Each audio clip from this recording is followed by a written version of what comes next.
यापूर्वी हर्षवर्धन सपकाळांनी त्यांची भूमिका महाविकास आघाडीमध्ये नवा भिडू नको अशी स्पष्टपणे जाहीररित्या दर्शवली होती. आज बैठक आहे, काय मनसेचा महाविकास आघाडीमध्ये सहभाग होण्याच्या बाबतची काही चर्चा किंवा यातलं हर्षवर्धन सपकाळांचं म्हणणं असं आहे की महाविकास आघाडीत मनसेला घ्यायचं असेल तर तो निर्णय दिल्लीतून होईल, हे तुम्हाला पटतंय?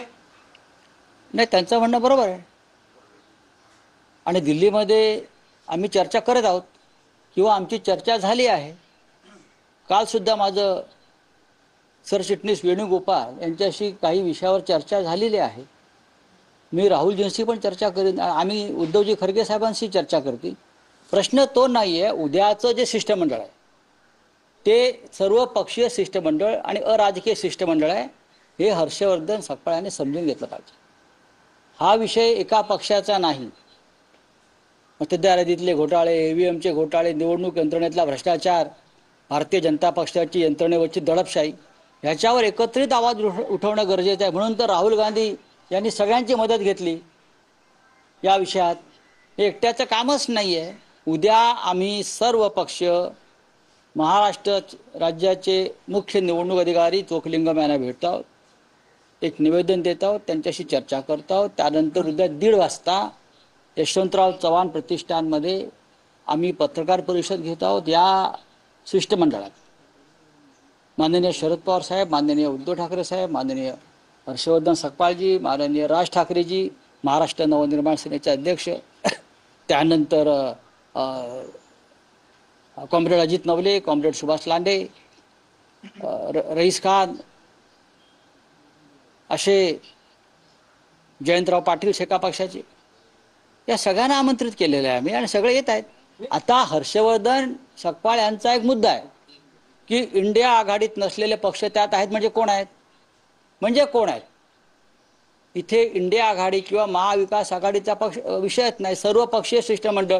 आम्ही देवेंद्र फडणवीस यांनाही आमंत्रण दिलेलं आहे ना, आणि आम्ही अजित पवार आणि त्यांच्या इतर घटक पक्षांना आमंत्रण दिलं आहे की हा विषय, निवडणूक आयोगाचा विषय, हा संविधान आणि लोकशाहीच्या संदर्भातला महत्त्वाचा विषय आहे. याच्यात राजकारण कोणी आणूच नये.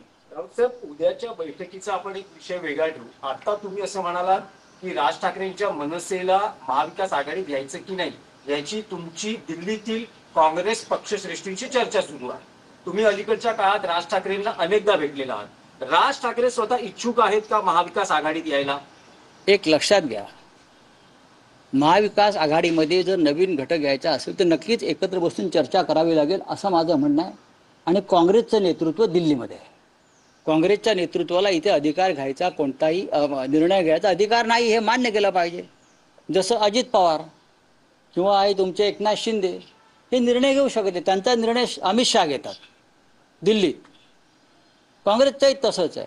महाराष्ट्रात 3 पक्ष आहेत जे स्वतः निर्णय घेऊ शकत नाहीत.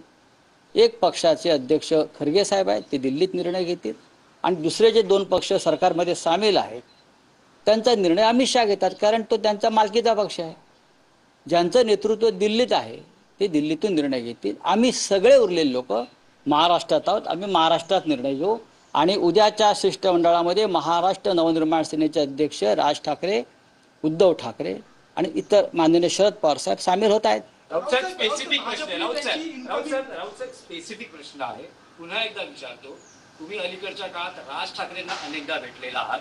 असं म्हटलं जातं राज ठाकरे आणि उद्धव ठाकरे एकत्र येतील, शरद पवारांना घेण्याचेही प्रयत्न सुरू आहेत. स्थानिक स्तरावर शरद पवारांना घ्या अशी नेते पदाधिकाऱ्यांची मागणी आहे. असं असताना राज ठाकरे महाविकास आघाडीत येण्यास तयार आहेत का, इच्छुक आहेत का, तशी काही त्यांनी इच्छा प्रकट केली आहे का? आता मी तुमच्या माहितीसाठी एक ब्रेकिंग न्यूज देतो. येस, तेच आम्हाला हवं. स्वतः राज ठाकरे यांची इच्छा आहे. अरे वा.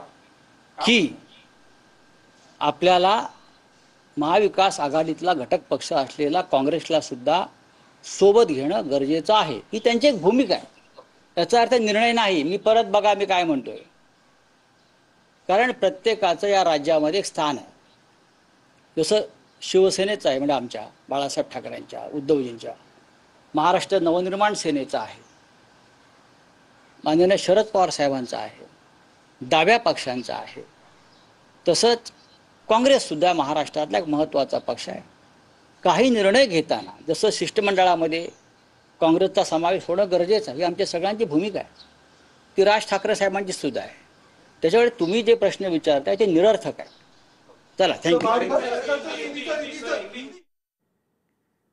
तर सर्वपक्ष नेते उद्या राज्य निवडणूक आयोगाला भेटणार आहेत आणि राज्य निवडणूक आयोगाला भेटल्यानंतर सर्वपक्षीय पत्रकार परिषद सुद्धा होणार आहे आणि या वेळेला काँग्रेसला देखील सोबत कर्नाटक में बंद की जाए.